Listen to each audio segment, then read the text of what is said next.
हिसार में चौधरी बीरेंद्र सिंह ने कार्यकर्ताओं के साथ बैठक की। इसके साथ ही आगामी रणनीति तय करते हुए चौधरी बीरेंद्र सिंह ने अपना शक्ति प्रदर्शन करने के लिए 23 मार्च 2023 को शहीद दिवस के दिन प्रदेश में एक बड़ी रैली करने का ऐलान किया।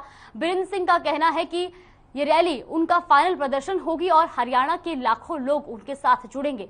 एक तरफ तो पूर्व केंद्रीय मंत्री और बीजेपी के वरिष्ठ नेता चौधरी बीरेंद्र सिंह को लेकर प्रदेश के राजनीतिक गलियारों में लगातार बड़े बदलाव के कयास लगाए जा रहे हैं, तो वहीं दूसरी तरफ बीरेंद्र सिंह अपने पत्ते खोलने के बजाय इशारों में बात करते नजर आ रहे हैं। नई पार्टी बनाने या आप पार्टी में जाने की चर्चा को लेकर बीरेंद्र सिंह ने कहा कि इन सवालों का जवाब 23 मार्च तक सभी को मिल पाएगा।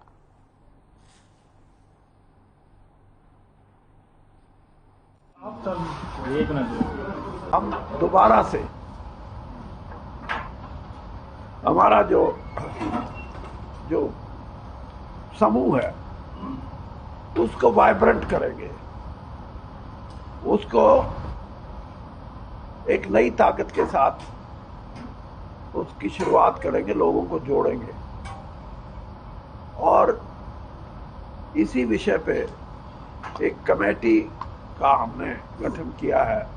जो जिन बातों को मैंने टच किया वो मुद्दे क्या हों, और हम ये चाहते हैं कि वो मुद्दे नए किस्म के हों जिसमें हरियाणा का युवा भी ये समझे कि हाँ, ये जो इश्यूज हैं ये मेरे लिए सही दिशा देते हैं। किसान ये समझे कि ये जो इश्यूज हैं ये मेरे लिए एक नया रास्ता लेके आए हैं।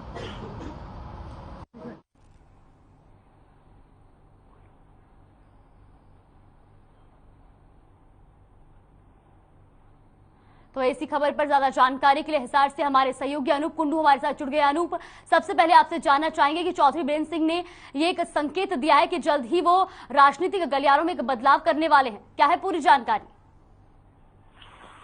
जागृति, जिस प्रकार से चौधरी बीरेंद्र सिंह राजनीति के एक बहुत बड़े नेता माने जा रहे हैं और उनकी इस प्रकार से बयानबाजी कहीं न कहीं एक नया इशारा कर रही है राजनीति के गलियारों में, और ये भी इससे जाहिर होता है कि चौधरी बीरेंद्र सिंह बीजेपी में तो रहने वाले नहीं लगते, क्योंकि उनकी जिस प्रकार की बयानबाजी, उन्होंने कहा कि वो 5 बड़ी जनसभाएं करेंगे और 23 मार्च 2023 शहीदी दिवस पर उन्होंने जो 1 लाख लोगों की रैली करने का निर्णय लिया है और उसमें कहा है कि वो अपने पत्ते खोलेंगे।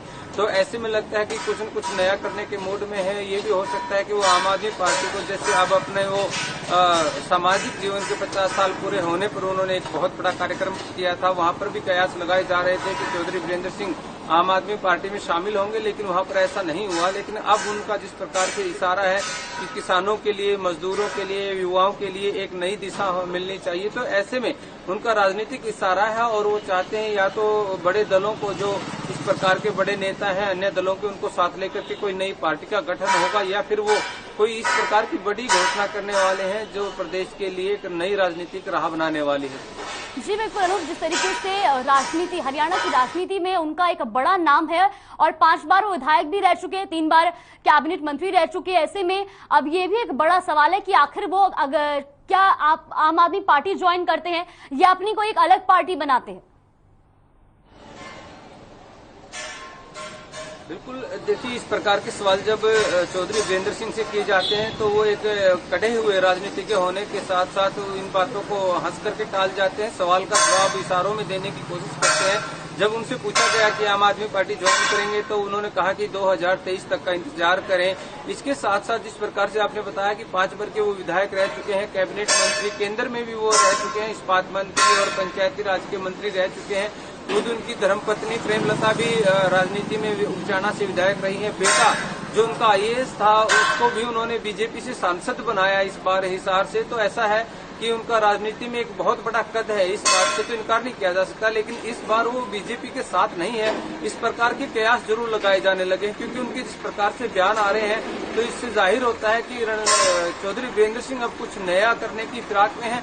हो सकता है वो आम आदमी पार्टी में जाएं, हो सकता है वो किसी अन्य तीसरे मोर्चे का गठन करें या जो भी है, लेकिन ये तो आने वाला समय बताएगा कि चौधरी बीरेंद्र सिंह के मन में क्या चल रहा है। लेकिन इसको लेकर के उन्होंने तैयारियां जरूर शुरू कर दी है। जाकर जी बिल्कुल अनूप, आप ये भी जानना चाहेंगे कि जिस तरह से अगर वो आम आदमी पार्टी अगर ज्वाइन करते हैं तो क्या कयास लगाए जा रहे हैं, किन शर्तों पर वो आम आदमी पार्टी ज्वाइन करेंगे? देखिए, शर्त क्या रहेंगी पार्टी की तरफ से और चौधरी वीरेंद्र सिंह की समय से, ये तो अभी समय के गढ़ में है। लेकिन ये जरूर हो सकता है कि अगर चौधरी वीरेंद्र सिंह पार्टी आम आदमी पार्टी में आते हैं तो जरूर हो सकता है सीएम का चेहरा के रूप में वो कम से कम जाने की कोशिश करेंगे, क्योंकि जिस प्रकार की वो कद्दावर नेता है, जिस प्रकार का उनका राजनीतिक कैरियर रहा है, तो उससे ये साफ जाहिर रहता है। और उनकी दिल्ली मंशा भी ये रही है, जब वो कांग्रेस में थे तब भी उनकी यही मंशा थी कि उन्हें मुख्यमंत्री का पद मिले। उसके बावजूद बीजेपी में आने के बाद भी उनकी मंशा तो रही है कि कहीं न कहीं अगर एक जाट नेता के तौर पे बड़ा चेहरा सामने आए तो उसमें भी वो मुख्यमंत्री का चेहरा बने। और आम आदमी पार्टी में भी अगर वो जाना चाहेंगे तो हो सकता है कि शर्त ये भी हो कि वो मुख्यमंत्री का चेहरा बने। लेकिन ये तो आम आदमी पार्टी का कैडर इस बात को सुनिश्चित करेगा कि उनको किस पद पर या उनके साथ किन शर्तों पर आम आदमी पार्टी ज्वाइन होती है। ये भी हो सकता है कि वो आम आदमी पार्टी ज्वाइन करें, ये भी हो सकता है कि वो ना करें और इसके साथ तीसरे किसी बड़े मोर्चे का गठन कर ले या अपनी नई पार्टी किन्हीं लोगों के साथ मिलकर बना ले। तो इस प्रकार के तमाम सवाल आज खड़े हैं। लेकिन इस बात से इनकार नहीं किया जा सकता कि चौधरी वीरेंद्र सिंह हरियाणा की राजनीति में एक बहुत बड़ा चेहरा है। जी बिल्कुल अनूप, हरियाणा की राजनीति में उनका एक बड़ा नाम है। ऐसे में अगर वो आम आदमी पार्टी ज्वाइन करते हैं तो कहीं ना कहीं बीजेपी को एक बड़ा झटका लग सकता है। और क्या लगता है, अगर वो आम आदमी पार्टी ज्वाइन करते हैं तो जाट बेल्ट में कितनी सीटों पर असर पड़ सकता है? देखिए, बहुत अच्छा सवाल है। अगर वो आम आदमी पार्टी ज्वाइन करते हैं और आम आदमी पार्टी के साथ उनकी जो तमाम शर्तें हैं वो तय होकर के ज्वाइन करते हैं तो बीजेपी को बड़ा झटका रहेगा ही, क्योंकि हिसार लोकसभा से उनका बेटा सांसद है और हिसार लोकसभा में लगभग 7 सीटें आती हैं, तो 7 की 7 पर प्रभाव पड़ेगा। इसके अलावा उनका पूरे हरियाणा में अपना एक कदकाठी है राजनीति में और हर जगह उनके वर्कर हैं, हर जगह चाहे वो कहीं की बात कर लीजिए, महेंद्रगढ़ से लेकर सिरसा तक हर विधानसभा पर वो अपना एक अच्छा खासा प्रभाव रखते हैं। और जाट लैंड की अगर बात करें, जाट मतदाताओं की बात करें तो देखिए चौधरी भूपेंद्र सिंह हुड्डा के कोई कम कद्दावर नेता उनके कम एवरेज में नहीं आंका जा सकता, क्योंकि ये अपने आप में भी 5 बार विधायक रह चुके हैं, केंद्रीय मंत्री रह चुके हैं, 3 बार कैबिनेट में रह चुके हैं और एक अच्छा खासा सलूक लोगों के साथ इनका देखने को मिलता है। तो ऐसा हो सकता है कि अगर ये बीजेपी छोड़ करके इस तरह मोर्चा बनाते हैं या आम आदमी पार्टी में शामिल होते हैं तो बीजेपी को बड़ा झटका हो सकता है। जी बिल्कुल अनूप, जिस तरीके से पहले वो कांग्रेस में रह चुके हैं, कांग्रेस में वो एमएलए रह चुके हैं, ऐसे में अगर वो कांग्रेस में वापसी करते हैं तो क्या उनको कोई बड़ा पद मिल सकता है? क्योंकि कांग्रेस में तो पहले ही बड़े पद को लेकर कलह चल रही है।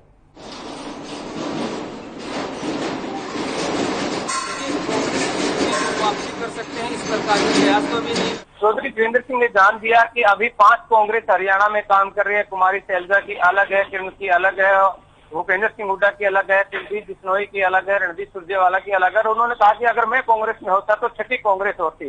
तो ऐसे बयान के बाद ये नहीं लगता कि वो कांग्रेस में वापसी करेंगे, क्योंकि वो चाहते हैं कि कहीं न कहीं मुख्यमंत्री के तौर पर वो हरियाणा में एक बार अपने आप को स्थापित करना चाहते हैं। तो ऐसा है, उनके पास सुनहरा मौका यही हो सकता है। तो आम आदमी पार्टी में उनको इस प्रकार के स्थान मिल सकता है या फिर कोई तीसरा मोर्चे का गठन करके अगर वो राजनीति में सक्रिय रूप से अन्य साथियों को लेकर के इस प्रकार का कदम उठाते हैं तो वहां पर उनकी मंशा पूरी हो सकती है। जागरूक जी बिल्कुल, जिस तरीके से उन्होंने बयान दिया है, हाल ही में एक तरफ तो उन्होंने राज्यसभा सांसद के पद से इस्तीफा देकर अपने बेटे को वो पद दिलवाया है। ऐसे में अगर वो उस तरीके की बयानबाजी करे तो कहीं ना कहीं ये भी बड़ा सवाल खड़ा होता है कि क्या वो बीजेपी को छोड़ते हैं, क्योंकि अगर वो बीजेपी को छोड़ेंगे तो बीजेपी को एक तरफ बड़ा झटका लग सकता है, क्योंकि उनका खुद का उनके जो खुद के बेटे हैं वो भी बीजेपी में है। बिल्कुल, देखिए पीछे बहुत बार ऐसी चर्चाएं चली हैं, लेकिन उन पर उन्होंने विराम लगा दिया था। लेकिन जिस प्रकार से अब चाहे उनके सामाजिक जो 50 साल पूरे हुए थे उसमें उन्होंने कार्यक्रम किया, उसमें बीजेपी के लीडर्स कम और अन्य लीडर्स ज्यादा नजर आए थे। या उसके साथ साथ हम बात करें जिस प्रकार से अब उन्होंने कहा है कि हरियाणा में 5 बड़ी रैलियां की जाएंगी, उसकी बात कर ली जाए। तो इस प्रकार की तमाम जो गतिविधियां आज के दिन चौधरी वीरेंद्र सिंह की चली हुई है राजनीति में, तो इन चीजों से तो ये लगता है कि चौधरी वीरेंद्र सिंह अब बीजेपी में नहीं रहेंगे और वो जरूर कुछ न कुछ नया करने वाले हैं। लेकिन अभी तक उन्होंने इस बात की आधिकारिक पुष्टि नहीं की है कि वो बीजेपी को छोड़ रहे हैं, तो ये कहना भी बेईमानी होगा कि वो बीजेपी में नहीं है। लेकिन एक चीज कही जा सकती है जागृति की, जिस प्रकार से वो राजनीति के खिलाड़ी है, उन्होंने किस प्रकार से अपने बेटे को IAS जो एक बहुत बड़ी देश की हमारी वो है उसके अनुसार वहां से इस्तीफा दिलवा करके उन्होंने अचानक से राजनीति में पदार्पण किया और हिसार जैसे लोकसभा क्षेत्र से उसको जितवाया तो इसमें कोई दो राय नहीं है कि उनके जो राजनीतिक चालें हैं वो सफल रहती हैं। चाहे उनके कैबिनेट के मंत्री बनने की हरियाणा की बात हो या फिर बीजेपी में होते हुए भी 2014 में उन्होंने बीजेपी ज्वाइन की थी, इसके बाद उन्होंने केंद्र की राजनीति करने की बात हो, तो इस प्रकार से वीरेंद्र सिंह हरियाणा की राजनीति में एक नया मोड़ ला सकते हैं। जी बिल्कुल अनूप, जिस तरीके से जब सीएम मनोहर लाल को मुख्यमंत्री बनाया गया तब उन्होंने काफी प्रतिक्रिया दी थी। ऐसे में यह भी कहा जा सकता है कि जिस तरीके से अगर अब वो पार्टी किसी भी पार्टी को ज्वाइन करते तो वो सीएम फेस के पद से नीचे जो किसी भी पार्टी में नहीं जाएंगे।